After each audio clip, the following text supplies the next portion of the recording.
implementasi coding dan KKA yang akan disampaikan oleh Bu Ika Febriana. Saya persilakan. Ini coba ini.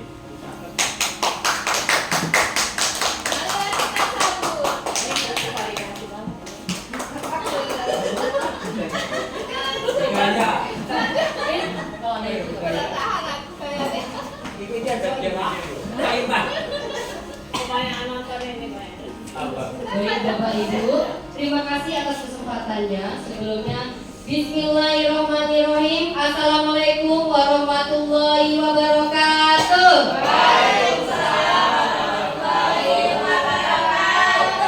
Masih semangat? Baik Bapak Ibu guru hebat, lanjut saja. Untuk kali ini saya akan berbagi mengenai kebijakan pembelajaran coding dan kecerdasan artifisial, yaitu menurut Kementerian Pendidikan. Baik Bapak Ibu, di sini menurut Bapak Profesor Abdul Muki, Bapak Kementerian Republik Indonesia, yaitu mengenai tujuan pembelajaran coding dan kecerdasan artifisial. Pembelajaran coding dan KA dirancang untuk memberikan dampak positif kepada peserta didik, seperti kemampuan berpikir logis dan analitis. Yang kedua, bidang tersebut diharapkan tidak hanya menumbuhkan keterampilan dalam menyelesaikan persoalan dan kesiapan dalam pemanfaatan teknologi, tetapi juga mengembangkan pengalaman mendalam mengenai tanggung jawab dan etis. Baik Bapak Ibu, menurut Kementerian, yaitu kebutuhan talenta digital di Indonesia pada tahun 2030 terdapat kekurangan sekitar 500.000 talenta digital per tahunnya yang perlu dipenuhi melalui pelatihan dan program pengembangan lainnya. Nah, total kebutuhan ini Indonesia itu butuh sekitar 12 juta talenta digital hingga tahun 2030. Nah, untuk mendukung transformasi digital nasional dan ketersediaan saat ini diperkirakan hanya 9 juta. Berarti masih kurang berapa juta lagi Bapak Ibu? Banyak. Tuh, berapa itu ya? Kira 12 juta baru tersedia 9 juta. Biasanya kalau mau ini seperti ini Bapak Ibu nih. Ini kan 3 juta. Oh iya hebat, bisa kita cari 3 juta talenta digital. Untuk coding ini, Menteri Mendikbud akan memasukkan mata pelajaran coding dan AI sejak kelas 5 SD. Jadi dimulai dari fase C. Jadi Bapak Ibu, SD itu sudah mulai ya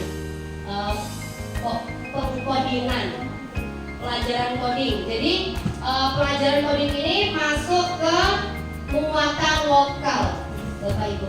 Mengenai sosialisasi, kali ini sosialisasi coding dan kecerdasan artifisial atau AI sebenarnya yang sering kita dengar yaitu AI. Tadi menurut sebagian kecil yang saya sampaikan, nanti saya share di grup. Nah, ini lanjut Bu Sumatis. Lanjut nomor 1. Nomor 1. Akunnya ya Pak. Maskotnya coding dia. Nanti. Nah, baik, tujuan sosialisasi kali ini yaitu memahami konsep dasar coding atau pemrograman dasar dan kecerdasan artifisial atau artificial intelligence. Kalau yang kita sering sebut yaitu AI. Nah, memahami pentingnya mata pelajaran coding dan kecerdasan artifisial ini, selanjutnya memahami manfaat KA. KA itu singkatan dari kecerdasan artifisial ya Bapak Ibu, tantangan dan etika dalam pemanfaatan KA. Selanjutnya mengintegrasikan coding dan AI dalam pembelajaran di sekolah. Nah, selanjutnya mengenal pedagogi coding dan KA serta persiapan pembelajaran. Namanya sosialisasi, yang pasti awal-awal pengenalan mengenai KA dulu ya Bapak Ibu. Nah, coba perhatikan kalau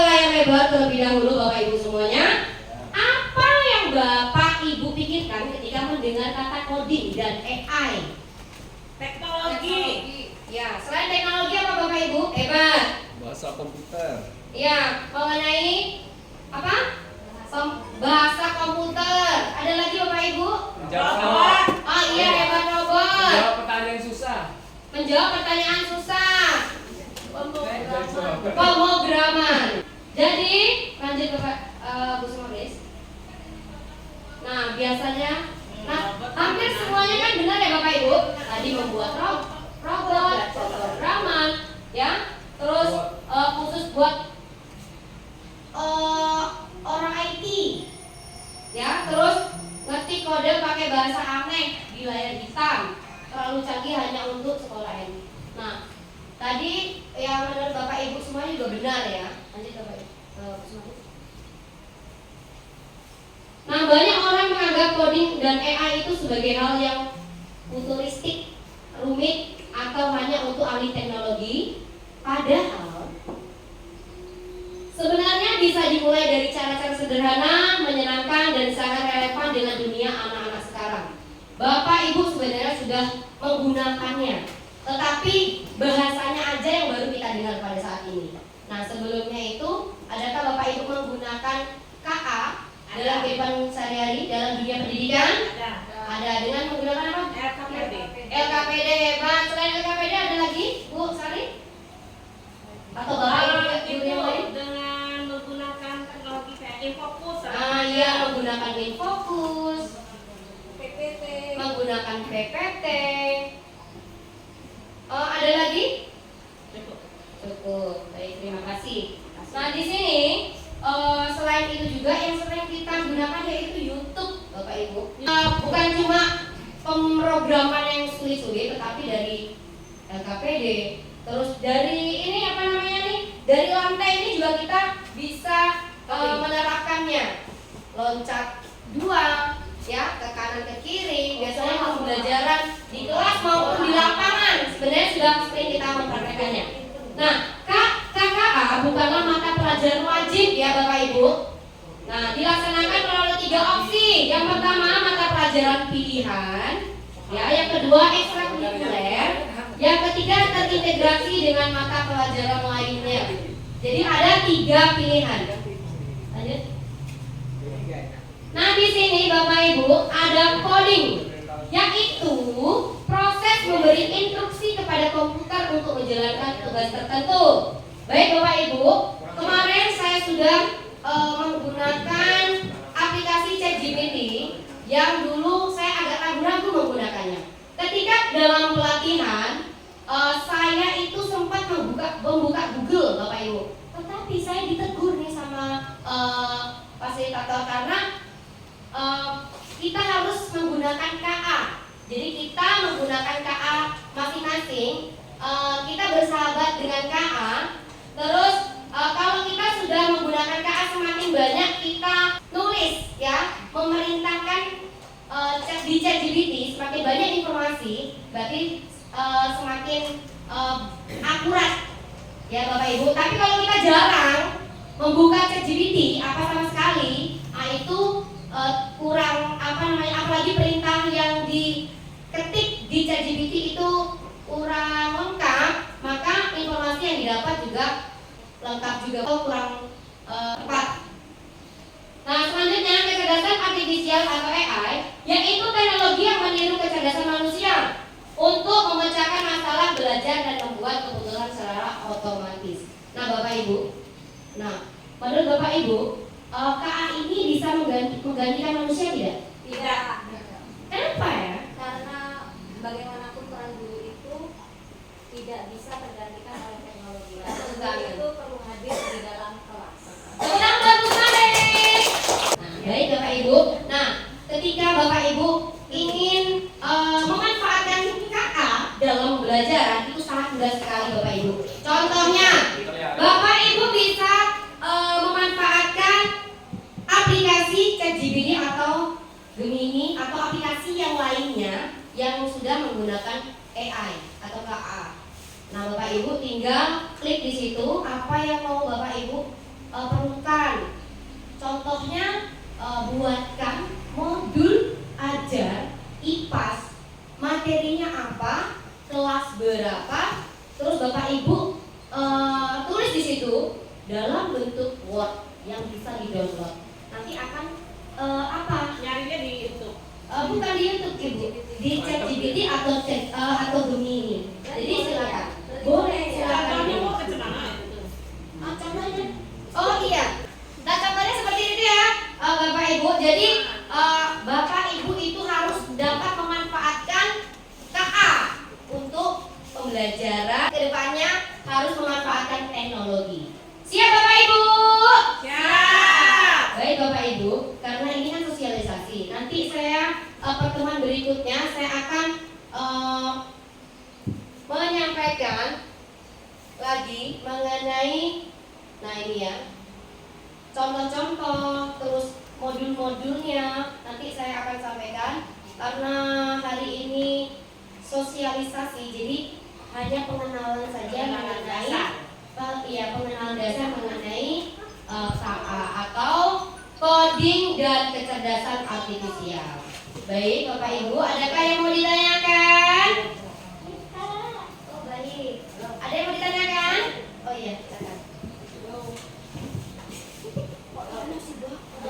Oh ya, baik Ibu, saya ingin bertanya. Berarti kita memang boleh ya pakai ChatGPT itu? Memang boleh. Memang dianjurkan gitu ya. Bukan berarti kita tuh sebenarnya harus berpikir sendiri gitu, bukan ya? Baik, terima kasih. Baik, terima kasih Bu Sumaris. Nah, di sini saya akan mencoba menjawab ya, karena kita belajar coding dan kecerdasan artifisial mengikuti perkembangan zaman.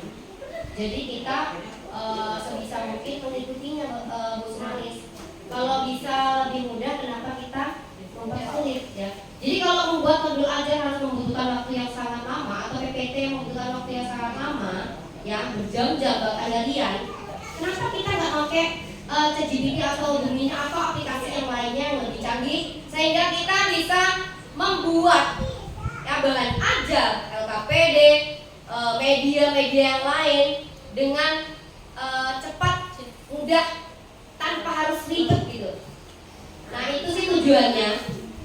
Kalau ada yang lebih mudah, kenapa harus yang sulit atau susah? Jadi kita sama-sama belajar ya Bapak Ibu. Sebenarnya saya juga masih belajar. Saya juga